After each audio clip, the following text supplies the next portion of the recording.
Ready when you are. Okay.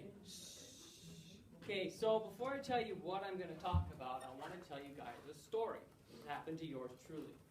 About 5 years ago, I was doing missionary work in Africa. Okay, I was stationed in a little town of Lilongwe, Malawi. Does anybody know where that is? Anybody been there? No? Okay, Megan knows where it is, but that's about it. Okay, so I was there, and we're in pairs of twos, and I was living in this little hut, mud hut, just like what you see on National Geographic. We were living there. And as you can probably imagine, this isn't racist at all. A white guy in an African village, he gets a lot of attention, right? He kind of sticks out. I stuck out a lot. And so I was there for a couple of days, and then one night at about 2 o'clock in the morning, I wake up with 20 guys in my room, and one of them has a machete at my neck.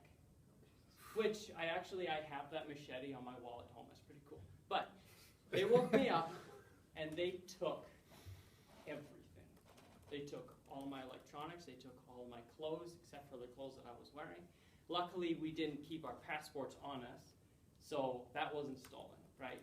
So they're in there for about a half an hour, I think, just rummaging through everything. They told me to stay laying down, and they picked up my mattress with me on it so that they can check under the bed, and they took everything.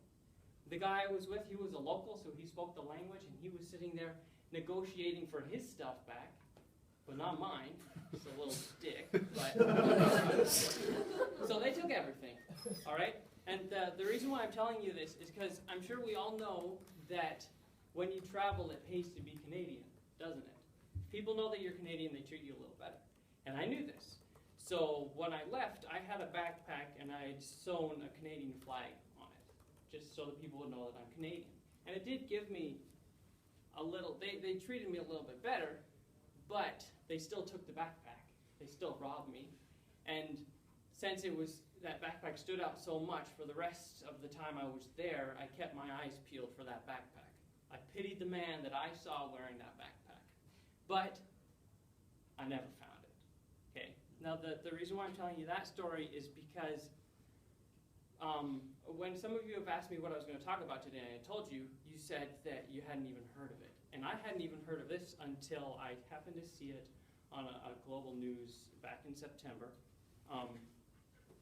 So this is about the Calgary police force, but I'm sure eventually it would come up to Lethbridge, and everybody should start doing this.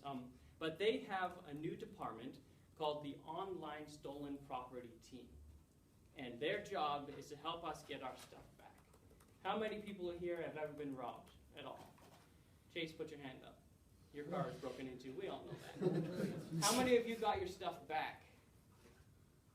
Nobody, right? What are the chances of you ever finding what somebody stole from you? Usually, when they steal your PlayStation, they don't want your PlayStation. They want the money, right? So then they take the item over to a pawn shop, and they sell it. But that doesn't happen so much anymore because there's a much faster way to do it. Now that we live in a digital age, they use Kijiji, or they use Calgary, or Facebook swap and buys.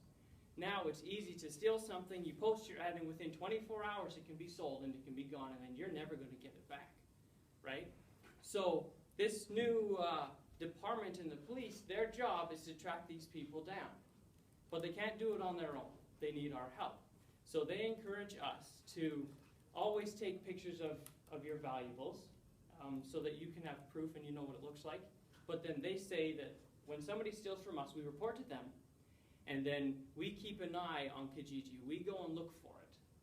Because they can't just, there was a case of this when, before this was like an official department, there was a guy who was selling his bike on Kijiji, and they came and they arrested him for selling his own bike. Because he was selling it cheaper because he just needed quick money for Christmas presents, he says. But since nobody had told them that somebody stole his bike, they thought that he was a criminal and they arrested him. So they don't do that anymore. They'll only go and do it if you find it. So you find it online, you tell them that this is your thing and you found it, so then they set up a sting. They pretend to be a civilian, they set up a sting, and then They go meet with them, and then they arrest them. So the cool thing about this is that, well, first of all, nobody really knows much about this. Everybody I've talked to, they've never heard about it before. This department has only been around for the last 4 months, but in that time, they have had over 200 cases, and they've recovered over $400,000 worth of stolen goods. But one other thing, just to end, is that when you buy something online, you have to be careful as well, because if you buy stolen property, you can be charged too. So just a quick quote from Sergeant Lee Dunbar of the Calgary Police Service. He says, "You have to understand, because this is a venue where stolen property is being sold, call it willful blindness, so to speak. If something is of value of $5,000 and is being sold for $250, then that should raise some eyebrows." So keep an eye out for things like that. Be careful when you're buying stuff, and I hope nobody here ever has to use this. We've all been robbed. Let's hope that it never happens again.